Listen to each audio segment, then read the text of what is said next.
ایک زمانے کی بات ہے، ایک گاؤں میں گولو نام کا ایک چھوٹا سا لڑکا رہتا تھا۔ گولو اپنی بے پناہ توانائی اور تجسس کی وجہ سے جانا جاتا تھا۔ اس کا دن کا سب سے پسندیدہ وقت سونے کا وقت تھا، جب اس کی دادی اسے کہانیاں سنایا کرتی تھی۔ ایک شام جب خوبصورت سورج غروب ہوا تو گولو بے تابی سے اپنے بستر پر چڑھ گیا کہ دادی کی ایک اور دلچسپ کہانی سننے کے لیے تیار تھا۔ دادی پیار سے اس سے کہنے لگی۔ دادی نے گولو سے کہا، آج میں آپ کو ایک نیک دل ہاتھی کے بارے میں ایک خاص کہانی سناؤں گی۔ گولو کو بہت خوشی ہوئی کیونکہ گولو نیک اور اچھے لوگوں کی کہانی سننا پسند کرتا تھا۔ دادی نے گولو سے کہا، بہت پہلے ہمارے گاؤں سے بہت دور ایک صوفیانہ جنگل میں گورو نام کا ایک ہاتھی رہتا تھا۔ وہ بہت ہی مہربان اور شرارتی ہاتھی تھا۔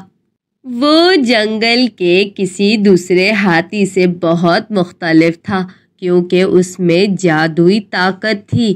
جب بھی وہ کسی چیز کو اپنی سونڈ سے چھوتا تھا تو وہ بالکل مختلف چیز میں بدل جاتی تھی۔ گولو کو اپنے کانوں پر یقین نہیں آ رہا تھا۔ گولو نے دادی سے کہا، دادی، اس ہاتھی کے پاس کون سی جادوئی طاقت تھی؟ دادی نے گولو کو جواب دیا، بیٹا گولو، ہاتھی کسی بھی چیز کو غیر معمولی چیزوں میں تبدیل کر سکتا تھا۔ ایک دن جنگل میں کھانے کی تلاش کے دوران ہاتھی ایک مرتبہ ایک مرتے ہوئے درخت کے سامنے آیا۔ اس درخت کی شاخیں مرجھا گئی تھیں اور ایسا لگتا تھا کہ اس کی امید ختم ہو گئی ہے۔ گولو کی کہانی سننے کی دلچسپی بڑھنے لگی۔ دادی نے آگے کی کہانی سنائی اور کہا، ہاتھی نے اپنی جادوئی طاقت کو استعمال کرتے ہوئے درخت کی شاخوں کو چھوا تو درخت میں ہاتھی کی جادوئی طاقت کی وجہ سے درخت میں جان آ گئی اور وہ پہلے کی طرح خوبصورت درخت کی شکل میں آ گیا تھا۔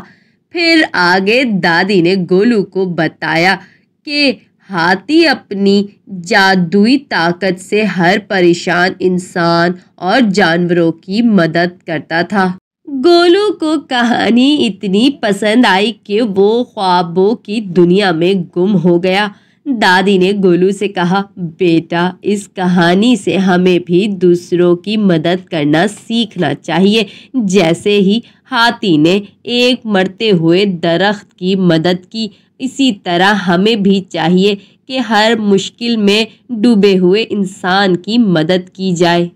تو پیارے بچوں، اس کہانی سے آپ نے کیا سیکھا کہ ہمیں بھی پریشان لوگوں کی مدد کرنا چاہیے، جس طرح ہاتھی نے مرتے ہوئے درخت کی۔ امید ہے میری یہ کہانی آپ کو ضرور پسند آئی ہوگی۔ میرے channel Chintu S T V کو لائک کریں، شیئر کریں، سبسکرائب کریں اور ہاں، بیل آئیکن کو پریس کرنا نہ بھولیے گا۔ Okay, bye.